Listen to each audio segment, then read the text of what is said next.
사도신경으로 우리의 신앙을 고백하겠습니다. 전능하사 천지를 만드신 하나님 아버지를 내가 믿사오며 그 외아들 우리 주 예수 그리스도를 믿사오니 이는 성령으로 잉태하사 동정녀 마리에게 나시고 본디오 빌라도에게 고난을 받으사 십자가에 못 박혀 죽으시고 장사한 지 사흘 만에 죽은 자 가운데서 다시 살아나시며 하늘에 오르사 전능하신 하나님 우편에 앉아 계시다가 저희로서 산자와 죽은 자를 심판하러 오시리라. 성령을 믿사오며 거룩한 공회와 성도가 서로 교통하는 것과 죄를 사하여 주시는 것과 몸이 다시 사는 것과 영원히 사는 것을 믿사옵나이다. 아멘. 찬송가 384장 찬양하겠습니다.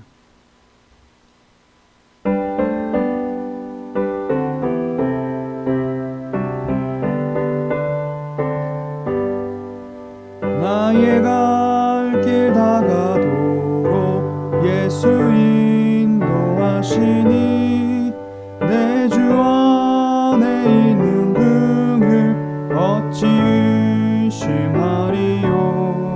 믿음으로 사는 자는 하늘 위로 받겠네. 무슨 일을 만나든지 만사 형통하리라. 무슨 일을 만나든지 만사 형통하리라. 나의 갈 길 다가도록 예수 인도하시니 어려운 일 당한 때도 족한 은혜 주시네. 나는 심히 고단하고 영혼 매우 가라나 나의 앞에 반석에서 샘물 나게 하시네. 나의 앞에 반석에서 샘물 나게 하시네. 나의 갈 길 다가도록 예수 인도하시니 그의 사랑 어찌 큰지 말로 알 수 없도다. 성령 감화 받은 영혼 하늘 날아갈 때에 영영 부를 나의 찬송 예수 인도하셨네. 영영 부를 나의 찬송 예수 인도하셨네. 아멘. 오늘 우리에게 주시는 하나님의 말씀은 사무엘상 9장 1절에서 14절까지의 말씀입니다. 사무엘상 9장 1절에서 14절까지의 말씀입니다. 구약 420면에 있습니다. 사무엘상 9장 1절에서 14절까지 교독한 후에 마지막 절은 합독하겠습니다. 베냐민 지파에 기스라 이름하는 유력한 사람이 있으니 그는 아비엘의 아들이요 스롤의 손자요 베고랏의 증손이요 아비야의 현손이며 베냐민 사람이더라.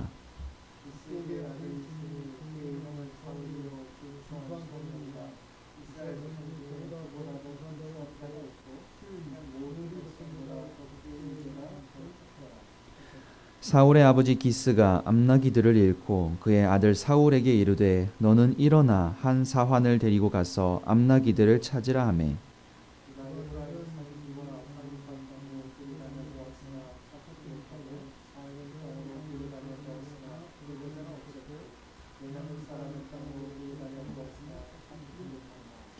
그들이 숲 땅에 이른 때에 사울이 함께 가던 사환에게 이르되 돌아가자. 내 아버지께서 암나기 생각은 고사하고 우리를 위하여 걱정하실까 두려워하노라 하니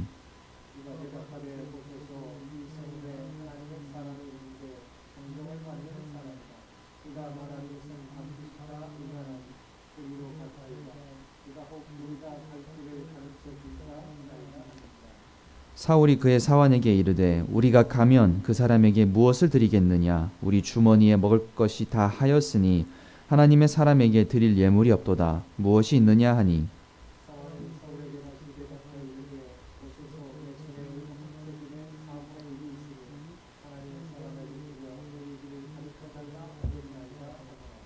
옛적 이스라엘에 사람이 하나님께 가서 물으려 하면 말하기를 선견자에게로 가자 하였으니 지금 선지자라 하는 자를 옛적에는 선견자라 일컬었더라.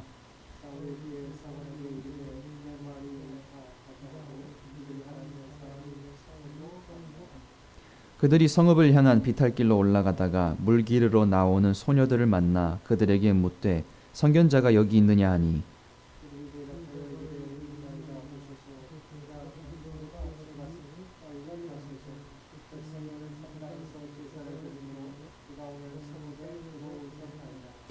당신들이 성읍으로 들어가면 그가 먹으러 산당에 올라가기 전에 곧 만나리이다.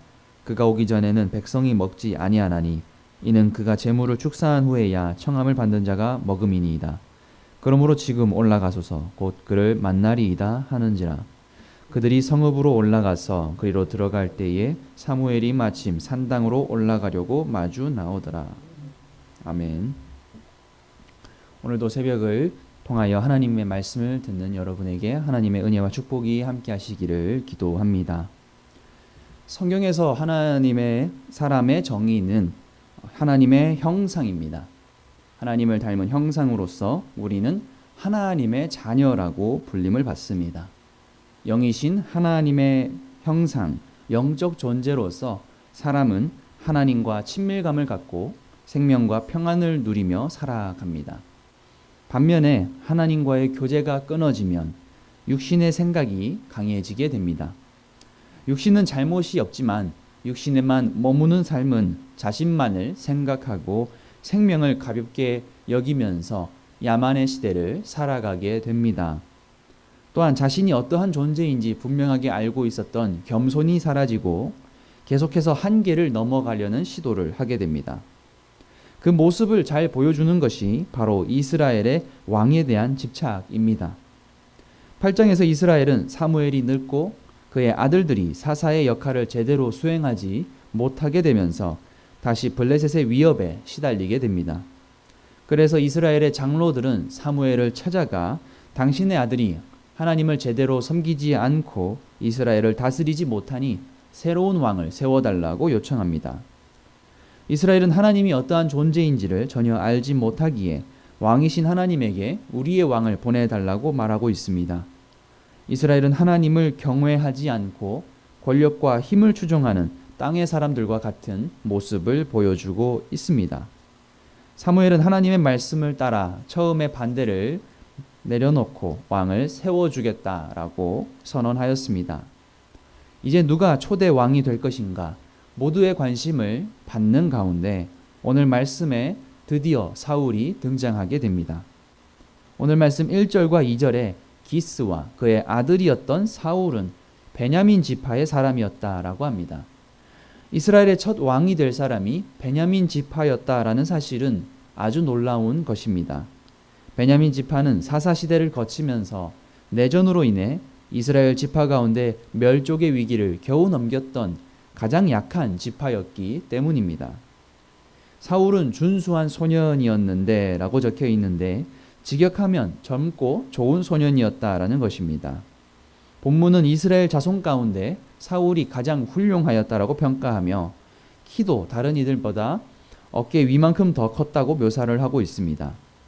그의 외모와 인성은 누구보다 훌륭하였지만 그가 가장 작은 베냐민 지파 출신이라는 점과 사무엘을 소개할 때 자주 사용된 표현인 하나님의 함께하심이 나타나지 않았다는 점이 의아하다고 할 수 있겠습니다. 3절에서 사울의 이야기는 아버지의 암나귀를 잃어버린 사건으로 시작하게 됩니다. 기스는 아들인 사울에게 사환 하나를 데리고 암나귀들을 찾아오라라고 시킵니다. 당시의 나귀는 귀족들의 탈 것으로 사용되었던 중요한 재산이었습니다. 아버지의 명령을 따라 사울은 북쪽으로 올라가 에브라임 산지와 살리사 땅과 사알림 땅을 두루 다니며 찾았습니다.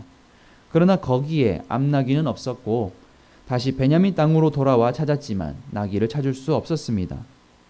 그들이 나귀를 찾으러 다닌 시간은 20절을 근거로 한다면 대략 3일 정도가 지난 것으로 보입니다.